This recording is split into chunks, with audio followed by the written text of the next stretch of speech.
شپږم عمل چې حدیث کې راغلی دی د الله یادول او د الله توحید یادول د مرګ په وخت کې. کم سړی چې د مرګ په وخت کې الله یاد کړي او د الله توحید یاد کړي دا سړی په جهنم باندې حرام دی. حدیث کې راځي پیغمبر صلی الله علیه وسلم وایي او دا حدیث به اکثر پښتانه که په تحقیق سره ویم دا به ول پیروي. امام ابن ماجه دا حدیث راوړی دی ابو هریره نه او د ابو سعید رضی الله عنهما. هغوی دا خبره کړې ده چې موږ دا ګوایي ورکوو چې پیغمبر صلی الله علیه وسلم دا خبره کړې ده.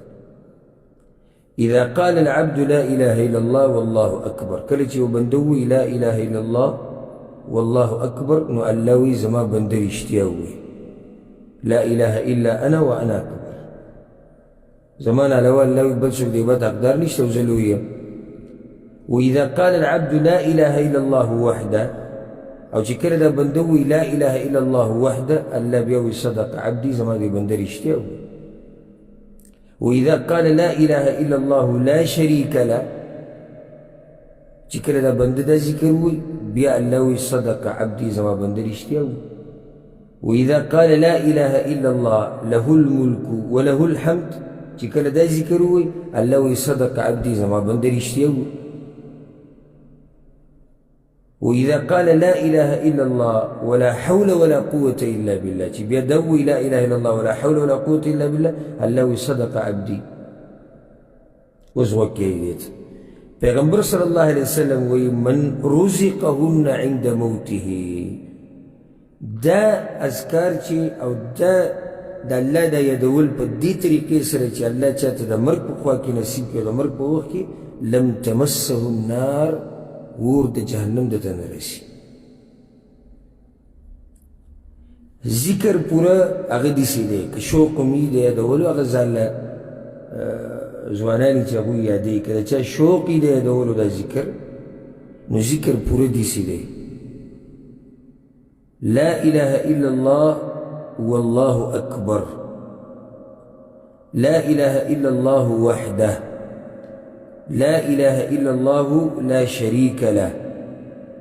لا اله الا الله له الملك وله الحمد، لا اله الا الله ولا حول ولا قوه الا بالله. دا که څوک دا غواړي چې د مرګ په وخت کې ووایي نو هغه یادولی شي، او چې څوک بې پروایي داسې ډېر ضرورت ورته نه لري او یا یې ذهن تیز وي هغه یې داسې یادولی شي نو صحیح ده. نور که د چا دا شوق وي چې د مرګ په وخت کې ووایم او د مرګ په وخت کې د هغه وخته پورې نشي ویلی چې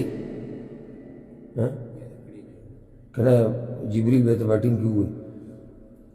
مرګ په وخت کې هغه وخته پورې نشي ویلی چې څو پورې دي یاده کړي دي. دې مخکې ورځو کې د مشهور عالم د سعودي عرب الشیخ عبدالرزاق البدر هغه دا خبره کوله ورسره په ژړا شو. د یو عالم چې هغه سلفي عالم و د جزایر دغه ملکو او هغه باندې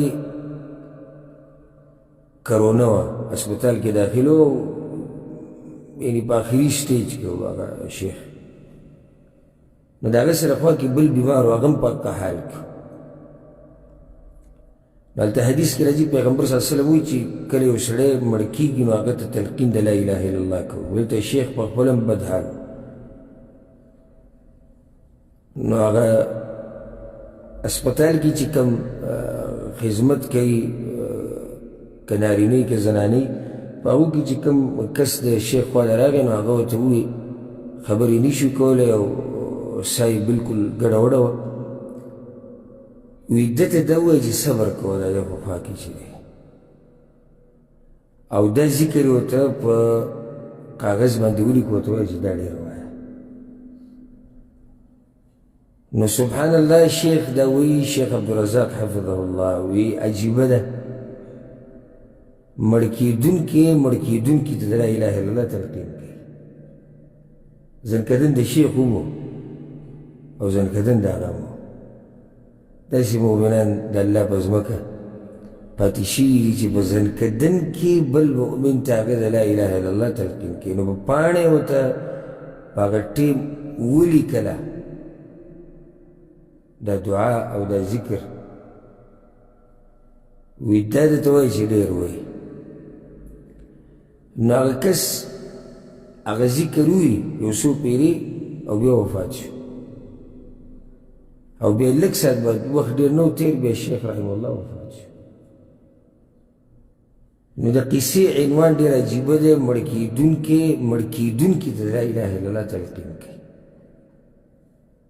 اوس دا ذکر فایدهمند به وي